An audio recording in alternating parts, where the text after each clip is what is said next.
E talvez para algumas pessoas que não são cristãs, elas não entendem muito essas ilustrações, metáforas, parábolas que Jesus usava, né? E aí, se a gente for olhar na Bíblia, Jesus ele usava não como forma de misticismo, mas Jesus ele usava isso como uma forma de ilustrar, para ficar mais claro para o nosso entendimento. Então muitas vezes ele falava assim: olha, e quantas coisas nós vamos olhar na Bíblia que Jesus usou não como algo místico, mas para ilustrar quem somos. E aí ele diz assim: olha, você é barro. Lá em Jeremias capítulo 18 ele nos chama de barro. Aí depois ele chama de vaso. Ele fala para Paulo lá em Atos capítulo 9, Paulo é um vaso escolhido. Aí pode ver que tem gente que chama o outro, né? O vaso, o tocha, o canela, porque são expressões que Deus usa na sua palavra, não de uma forma mística, mas para exemplificar alguma coisa.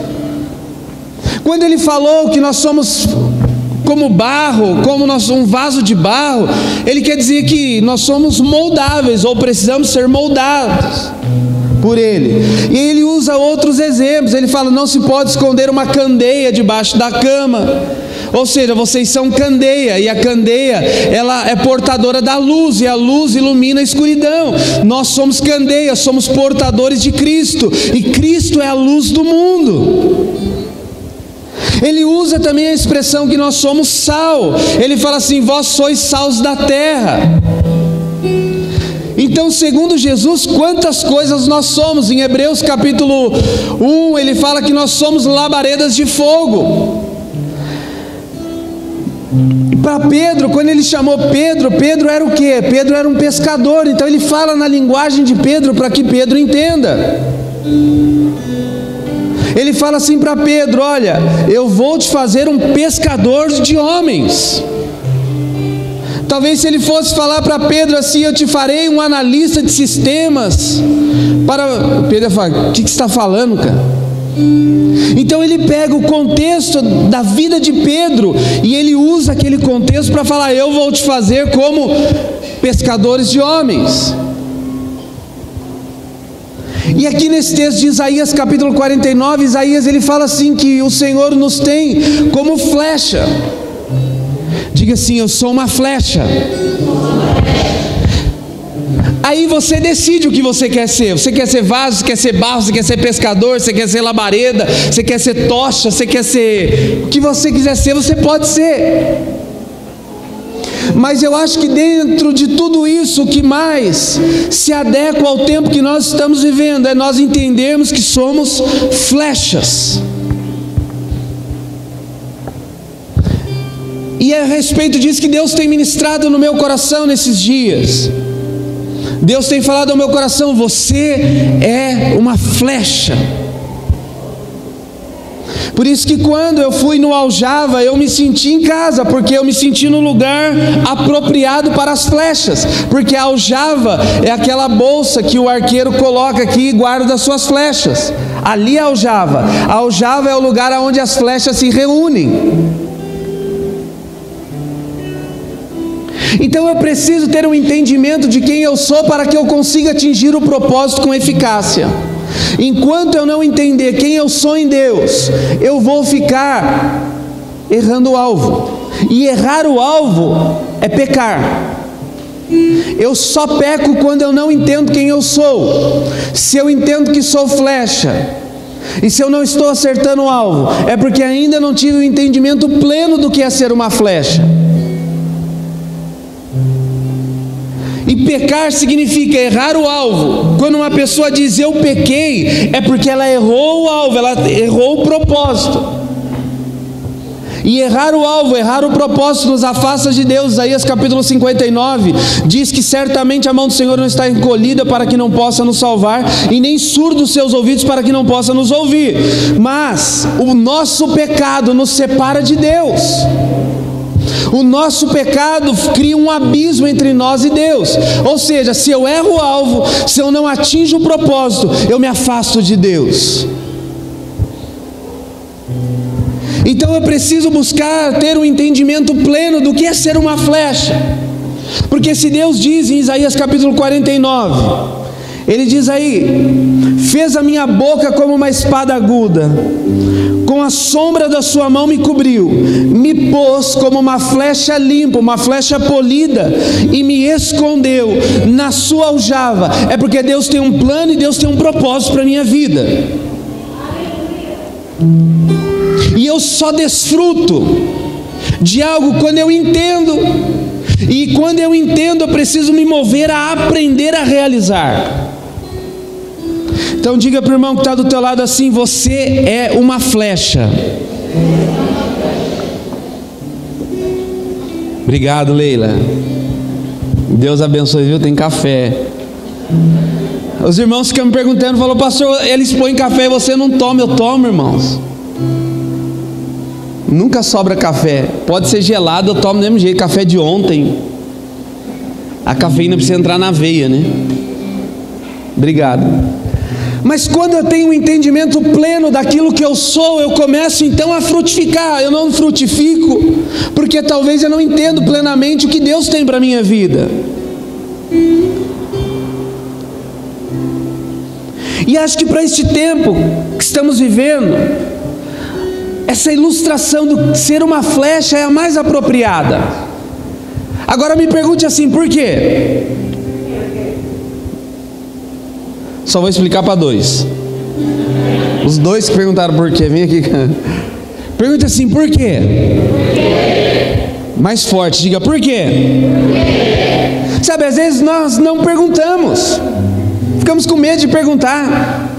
É bom perguntar: por que eu sou uma flecha? Então pergunte: por que eu sou uma flecha?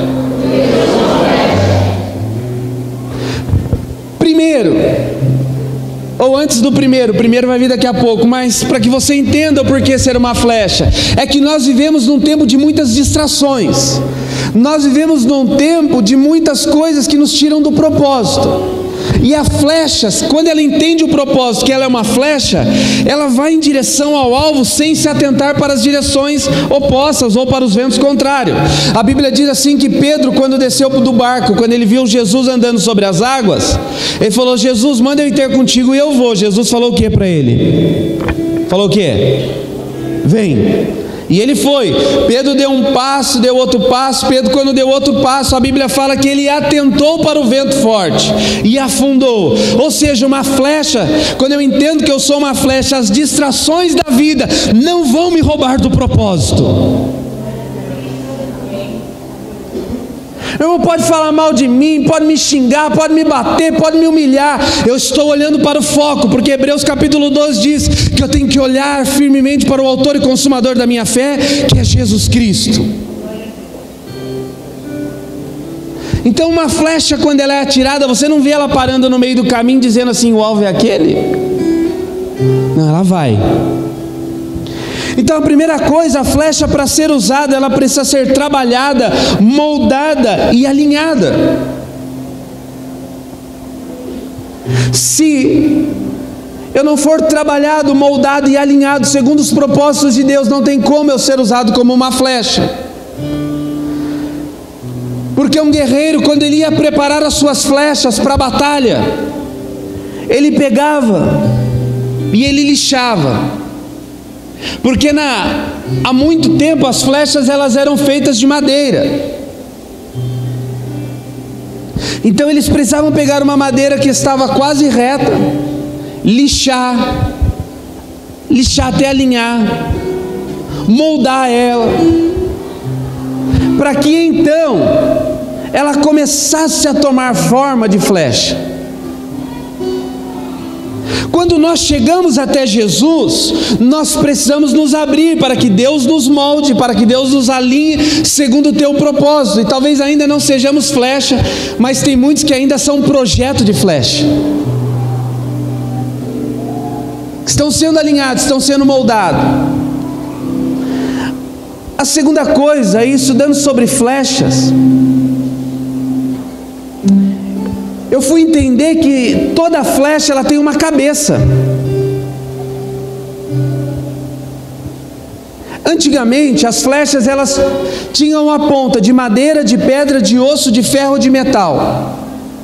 A de madeira, a de osso e a de pedra não tinha como fazer um buraco para encaixar ela na madeirinha.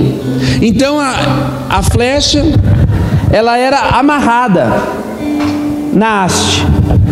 A de ferro não, ou a de aço, ela tinha um encaixe que encaixava na madeirinha. Mas para cada propósito tinha uma cabeça de flecha.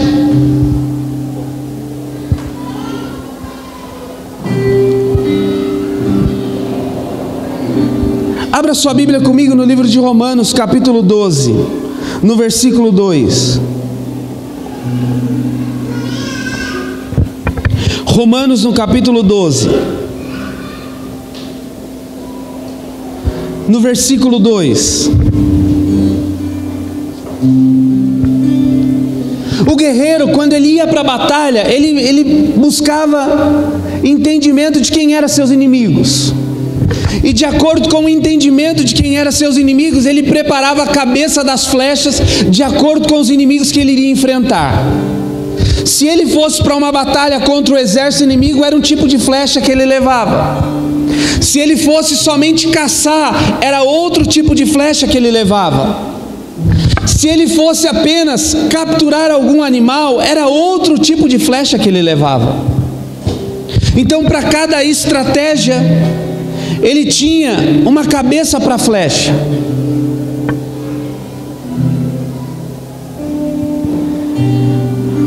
Em Romanos capítulo 12, no versículo 2, diz assim: não se moldem ao padrão deste mundo, mas transforma-se pela renovação da sua mente, para que sejam, diga assim, para que sejam capazes. Diga mais forte, para que sejam capazes. Ou seja, se não há uma renovação da mente, não há capacidade de realização. Talvez eu não estou conseguindo realizar porque eu não estou buscando entendimento. Talvez eu estou malhando ferro, malhando, como diz aquele ditado lá? Malhando em ferro frio. É isso? Isso. Malhar em ferro frio, né? O ferro não adianta. Então talvez eu estou batendo na porta errada, porque eu não busquei uma renovação da minha mente, eu não busquei renovação do meu entendimento. Então ele diz assim: renovação da sua mente, para que então seja capaz de experimentar e comprovar a boa, agradável e perfeita vontade de Deus. Lógico que diante de diversos tipos, eu não estou falando nos dias de hoje. Hoje nós temos uma capacidade bélica, uma capacidade de arma muito poderosa, que nem se usa mais flechas nas batalhas de hoje. Hoje se usa AR não sei o que, 76 não sei o que e tantas outras armas. Hoje o arco e a flecha, eles se tornaram objetos obsoletos para a guerra. Eles se tornaram apenas objetos de esporte. Mas dificilmente alguém sai para uma guerra com arco e flecha. Mas entender e buscando entender quais são esses tipos de cabeça das flechas. Tinha flecha com a cabeça de madeira. A flecha com a cabeça de madeira, ela era utilizada para a prática diária e para caçar pequenos animais. Podiam também ter uma ponta cega, feita para não perfurar, mas para quebrar ossos de pequenos animais. Ou seja, eu quero caçar um porquinho, mas não quero matá-lo. Só quero alejar ele para levar ele para casa, porque senão eu não vou segurar. Então eu vou levar uma flecha, com a ponta dela é cega, que ela não vai perfurar o animal, mas ela vai dar um impacto tão forte na perna que vai quebrar o ossinho da perna. Ou seja, a pessoa, quando ela saía para a guerra, ela tinha que ter um entendimento das armas e das ferramentas que ela tinha à sua disposição, para que ela fosse mais eficaz. O segundo tinha cabeça de osso. Ela era usada para caçar grandes animais, pois maximizavam o corte e o potencial de atingir algum órgão ou artéria. O osso era cortante. Então, se ele queria atingir o coração de um animal e perfurar as artérias e ferir aquele coração, então ele colocava a cabeça de osso.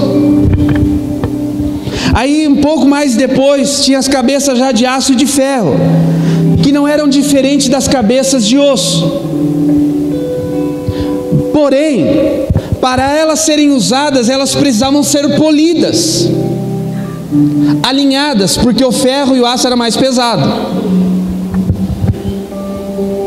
Então, quando Paulo ele escreve aos Romanos, e ele diz assim aos Romanos: olha, vocês precisam mudar a sua mente, para que então vocês sejam capazes. Eu entendo que eu preciso aprender quais são as ferramentas e as armas para usar no tempo que nós estamos vivendo. E se eu sou uma flecha, eu preciso orar a Deus, falar: Senhor, qual é a mentalidade, qual é o discurso, qual é o pensamento que eu tenho que ter para atingir a minha geração? Se eu quero atingir a minha filha, eu preciso buscar o entendimento de acordo com a idade dela. Apesar que a gente estava falando que esse dia a gente acha que ela tem uns 30 anos de idade, que ela fala umas coisas e fala: de onde tirou isso?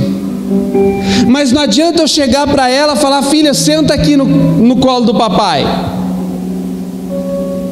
Hoje mesmo eu estava ensinando ela a mexer no YouTube, porque ela pega o celular e fica assim, ó, clica aqui, pular anúncio, porque anúncio é chato. 2 vídeos que começou com anúncio, ela foi lá, pular anúncio.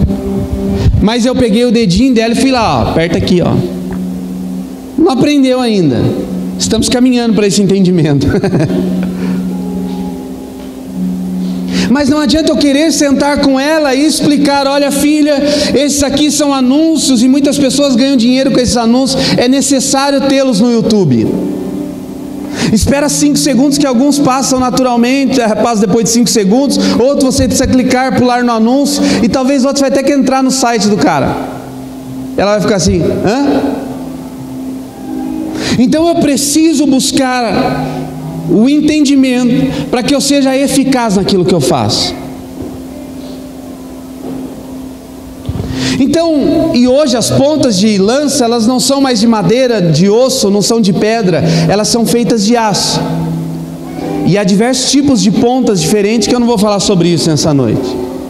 Mas isso é só para que você entenda que para que você seja uma flecha eficaz, você precisa começar a renovar a sua mente pela palavra de Deus, para que então você seja capaz de realizar coisas grandiosas para o Senhor. Aleluia! Diga assim: Deus quer me usar. Deus quer me usar.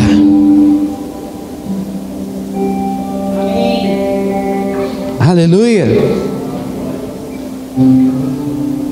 Segunda coisa, terceira coisa, por que ser uma flecha? Porque eu preciso ser polido por Deus. Nós lemos aqui que Deus me fez uma flecha polida, uma flecha limpa. Abra sua Bíblia comigo em Filipenses capítulo 4, no versículo 8.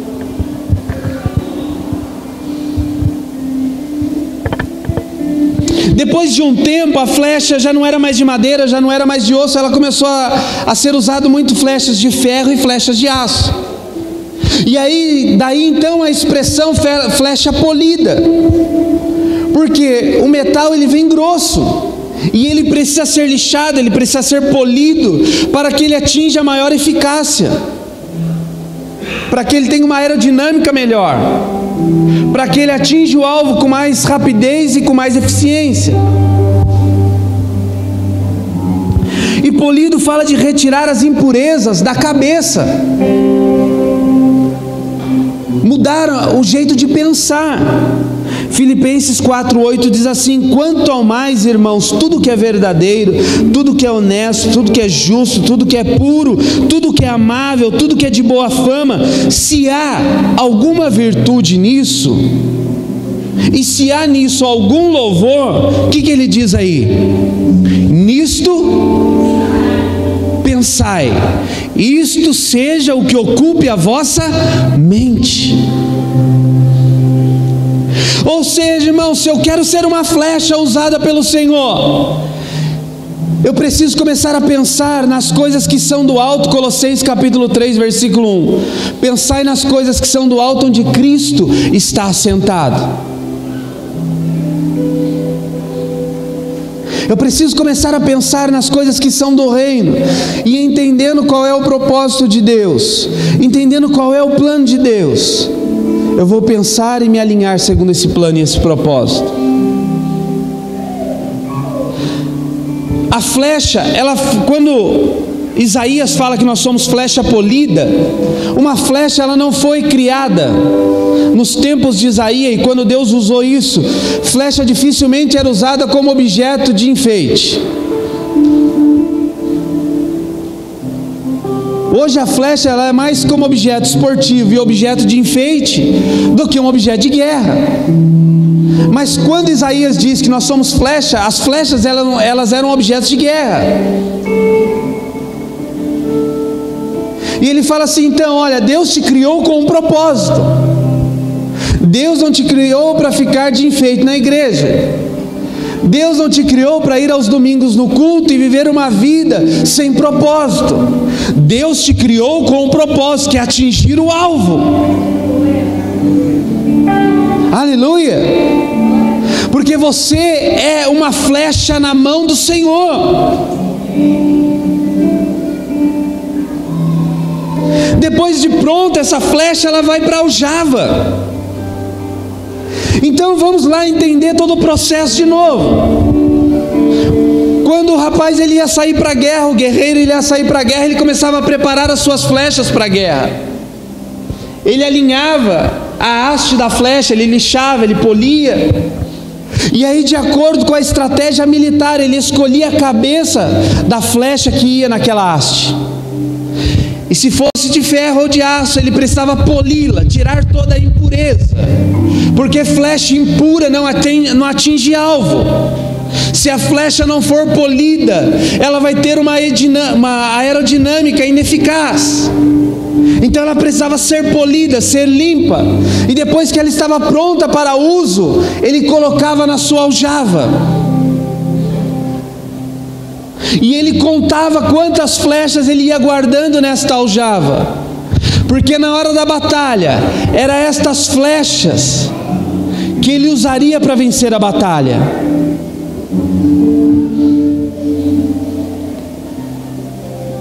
Quando Deus te tirou lá do monturo, a Bíblia fala assim que Deus nos tirou do monturo, nos escolheu, não fostes vós que escolhestes a mim, mas fui eu que vos escolhi para que vades e deis fruto. Aleluia! Então não foi você que aceitou Jesus, foi Jesus que te escolheu dentre a multidão e falou, tu és meu. Você pode dar um glória a Deus por isso?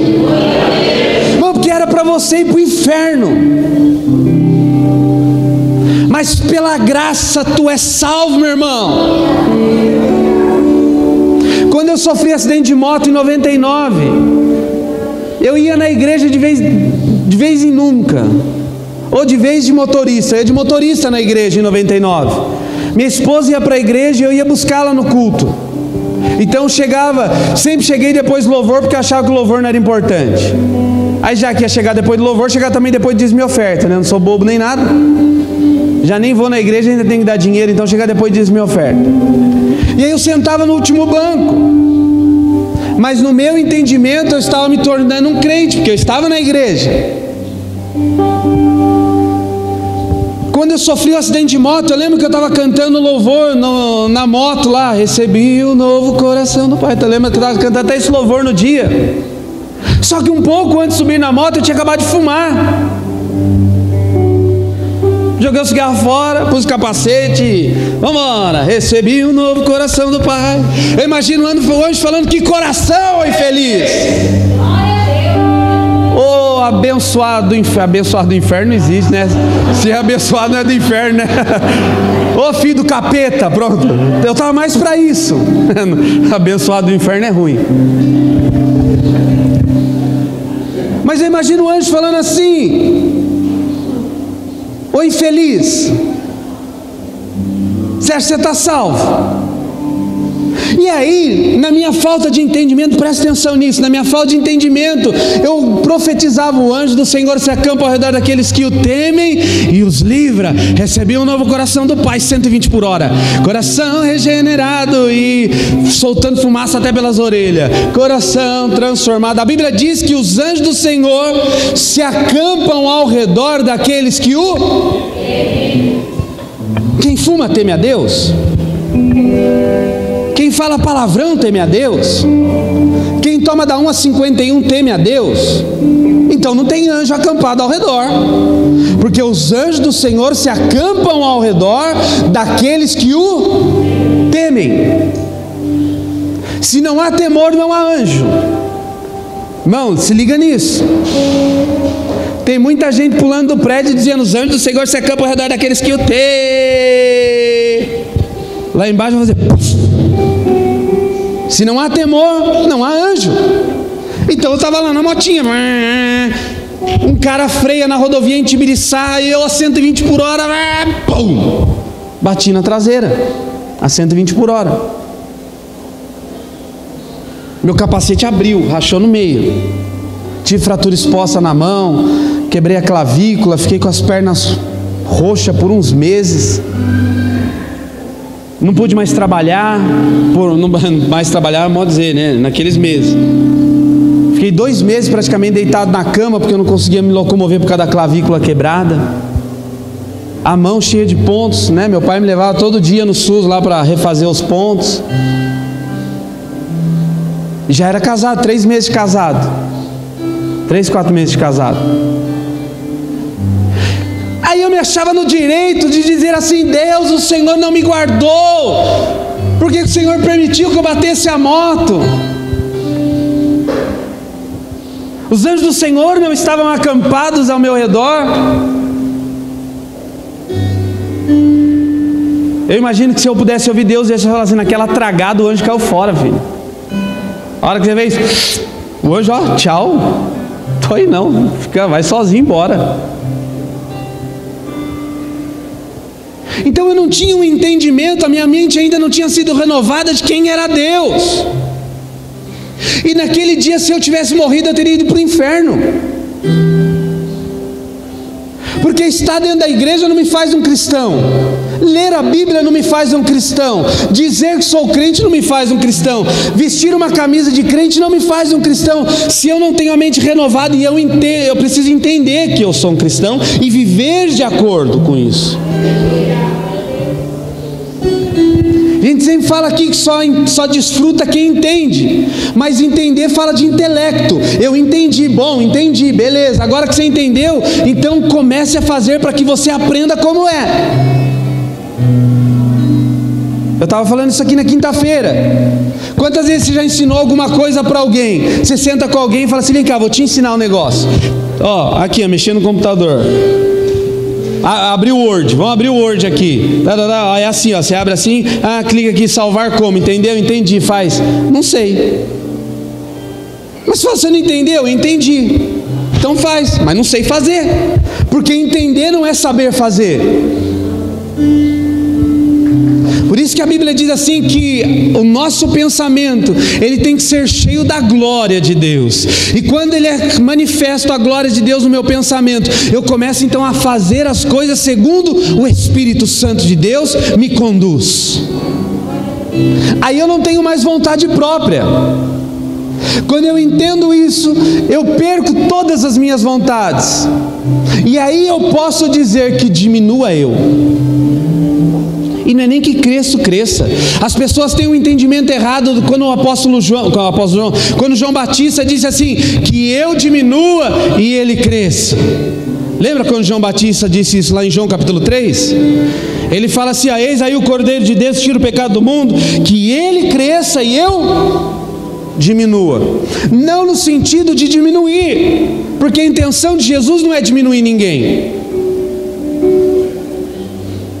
A intenção de Jesus não é fazer assim. Vem aqui um pouquinho, Felipe. A intenção de Jesus não é: você me aceita como Senhor da tua vida? Então, vai, fica aí, irmão. Aí, agora eu quero você assim. Sim. que eu que tenho que aparecer. Você, meu filho, agora você diminua. Não é isso. Pode levantar. Quando João disse, fica aqui. Quando João disse assim, olha, que eu diminua e ele cresça, abaixa aqui. É mais assim, fica assim. É mais ou menos assim, olha, que eu diminua. Aí começa a dizer, santo, santo. Aí Cristo vai crescendo, ele continua na medida da qual ele estava, mas agora Cristo vai crescendo. Obrigado. E aí Cristo fica maior, não que diminuiu, mas eu exalto a Cristo, eu louvo a Cristo por Ele, por meio dEle, para Ele são todas as coisas, eu faço Ele aparecer, e eu não preciso, não é diminuir no sentido de, agora eu não sou ninguém, mas é que agora Ele começa a aparecer. E de que forma que ele cresce? Através dos meus atos, das minhas palavras. Você precisa ver Cristo na minha vida. E não vem com esse papo de dizer que não deve satisfação da sua vida para ninguém, porque você deve. Deve satisfação da sua vida para todo mundo.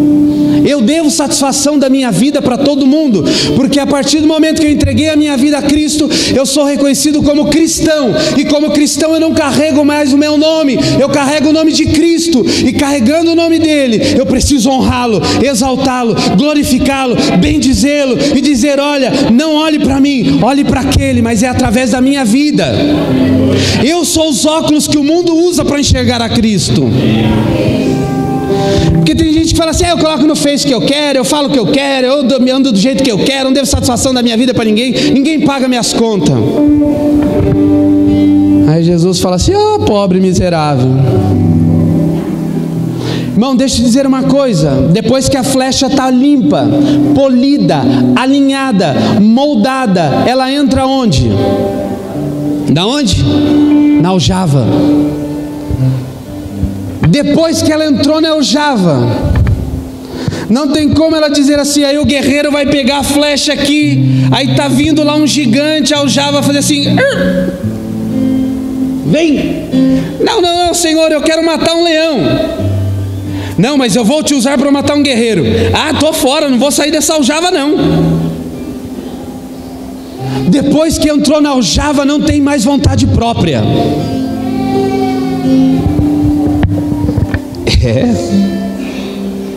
Fala pro irmão que tá até lá, o negócio tá estreito, irmão. Depois que entrou na aljava, não adianta dizer, Deus, eu não quero. Deus vai falar, não estou perguntando o que você quer, o que você não quer. E você aceitou entrar na minha aljava, então eu vou te enviar para onde eu quero, do jeito que eu quero, a hora que eu quero. Aleluia. E qual é a aljava? Lucas capítulo 24, versículo 49, Jesus, quando estava ascendendo aos céus, ele diz assim, ficai pois em Jerusalém, até que do alto sejais revestido de poder.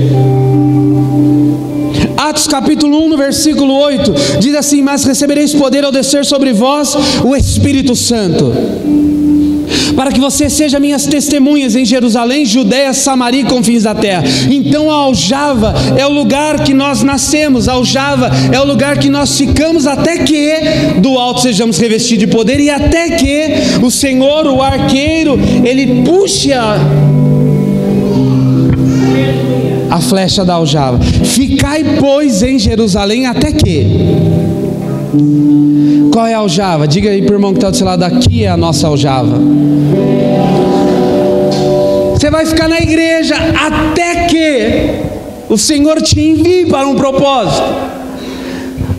A igreja local, ela é a aljava de Deus. Por isso tem pessoas que dizem assim, pastor, eu não preciso ir para a igreja, eu congrego em casa. Irmão, flecha que está fora da aljava é uma flecha pendurada como objeto de decoração. Ou você está na aljava, ou você é um objeto de decoração. Ou você aceita estar na aljava de Deus, ou você vai ser para sempre um objeto de decoração. Ou seja, ou eu estou na aljava de Deus, ou eu sirvo como objeto de decoração. Agora pense aí, você está na aljava? está caminhando para a aljava, ou você é um objeto de decoração?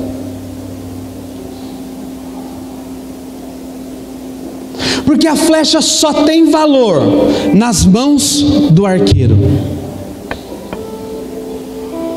Uma flecha na minha mão não serve para nada. Se me der um arco e uma flecha, eu não sei nem se eu consigo atirar até a porta.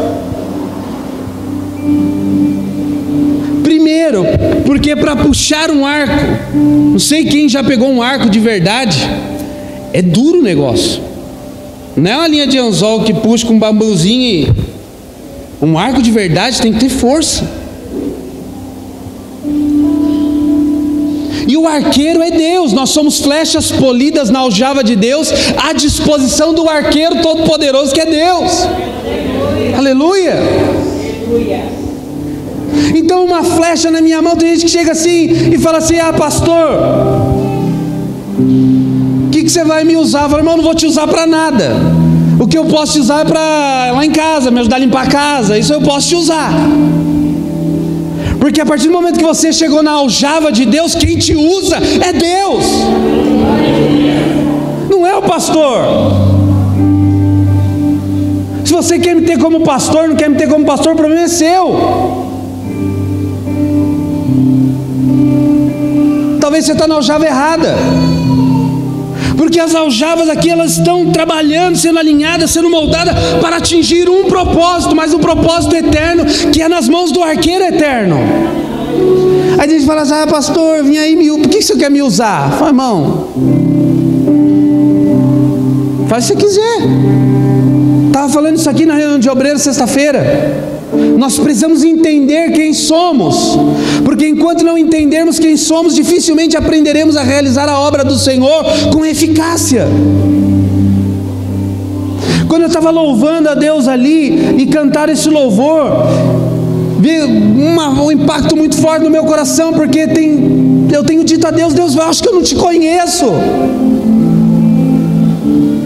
Sabe, hoje eu entrei no meu quarto para preparar a palavra, e eu não queria sair de lá. A minha esposa sabe, estava bom lá.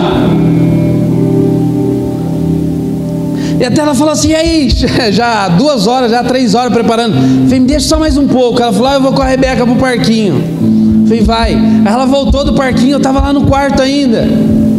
Falei: vamos almoçar. Eu falei: vai almoçar você, eu vou daqui a pouco. Não, eu queria almoçar junto. Aí eu acabei de almoçar, falei: eu posso voltar? Aí eu voltei para o quarto,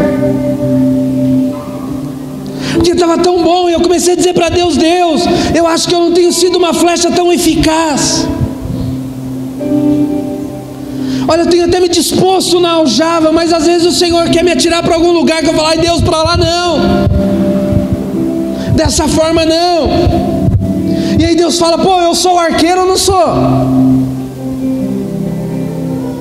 Quem é o arqueiro aqui?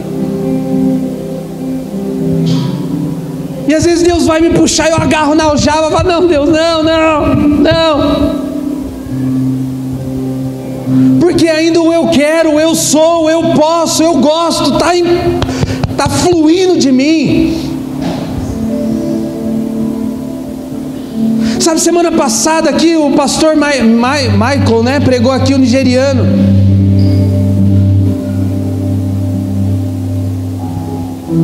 Que palavra tremenda que nós ouvimos. Mas a gente sai e fala: ai Deus, obrigado, tá? Foi mais uma coisa que nós ouvimos. E não buscamos entender o que Deus está falando. Deus está falando com você todos os dias. Você está: quem sou? Aonde estou? Para onde vou? O que o Senhor quer de mim? Tem gente que está 30 anos na igreja orando: Deus, o que o Senhor quer de mim?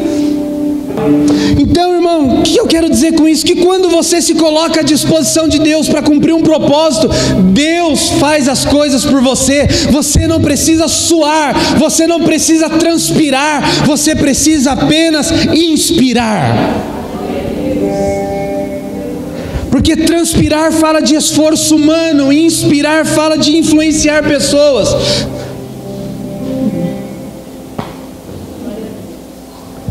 Então diga assim: eu preciso ser uma flecha nas mãos do arqueiro.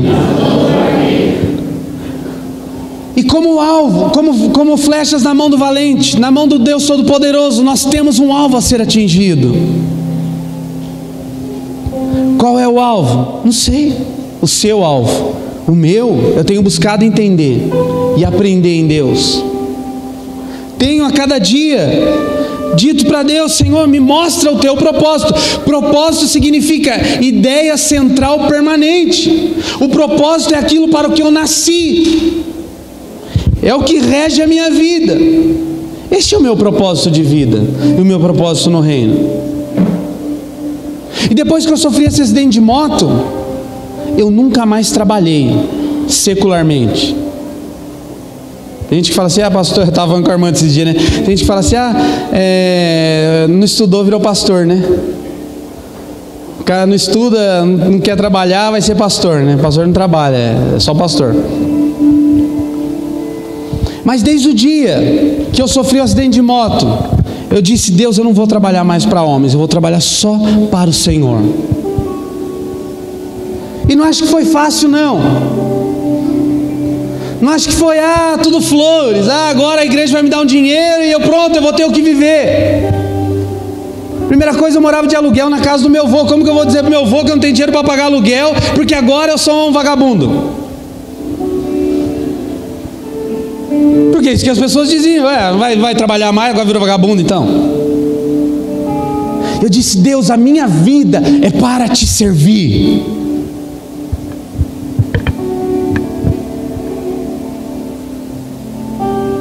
Aí já falei, fomos morar em Bertioga, já contei esse testemunho aqui. Ganhava uma oferta da igreja de R$500, pagava R$400 de aluguel, R$50 de água e luz, dizimava. Com os outros R$50 eu pagava água, luz e tentava comer. Por 1 ano e meio.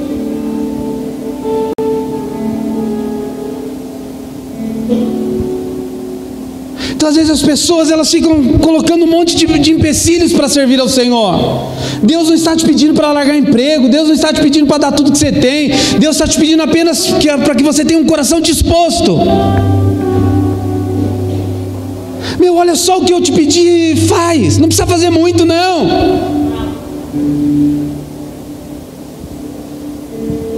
Apenas se disponha.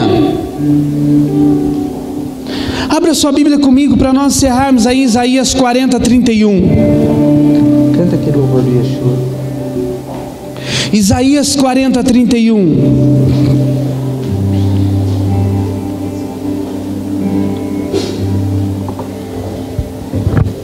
Sabe, irmão, quando a gente fala de ser flecha, às vezes as pessoas dizem assim: eu para servir ao Senhor eu preciso largar tudo. Jesus não está te pedindo para largar tudo ainda. Tem flecha com cabeça de madeira, tem flecha com cabeça de osso, tem flecha com cabeça do quê? A flecha com cabeça de bagre.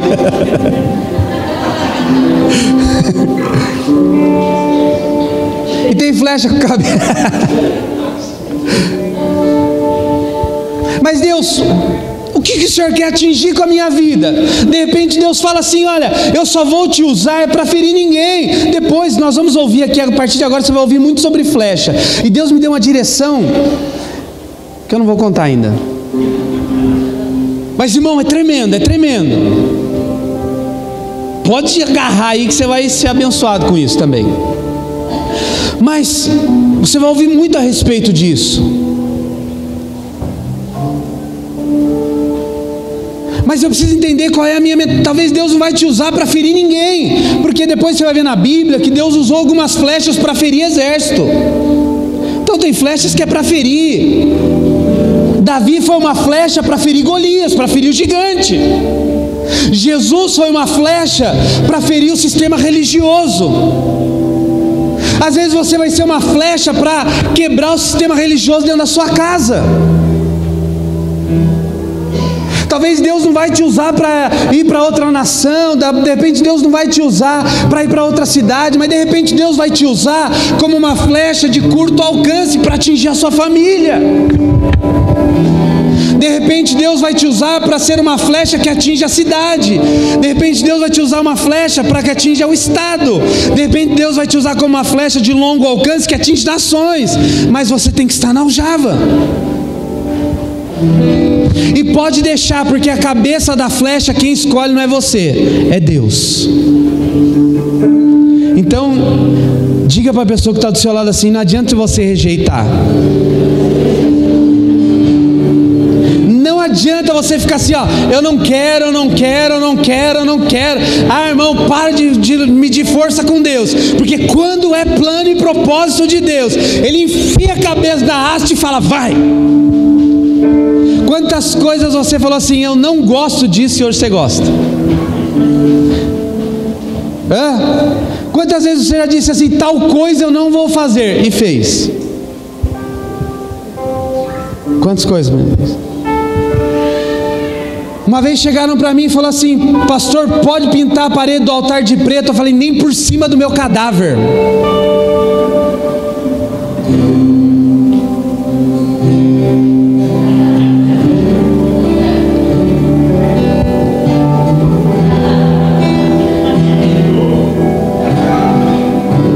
E quem pintou a primeira vez a parede de preto? Quem foi? Fui eu. A outra parede velha, né? Antes dessa nova. E até falei para minha esposa, acho que falei para a irmã. Falei: Deus mandou eu pintar, porque eu falei assim, ó, cala a boca, porque quem manda sou eu. Você falou que nunca vai fazer, ainda quem vai pintar é você. Então às vezes a gente fala umas coisas para Deus tão boba. Ai Deus, eu não concordo com isso. Ai Deus, eu não gosto disso. Deus olha do céu, não sabe de nada, inocente.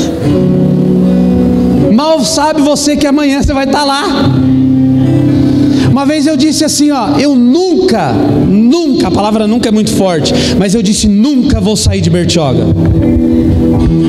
Foi ou não foi? Nós recebemos uma palavra, falei: nunca vou sair de Bertioga, eu vou ganhar a Baixada Santista toda para Jesus. Eu tenho filhos que estão lá trabalhando e ganhando a Baixada para Jesus, mas eu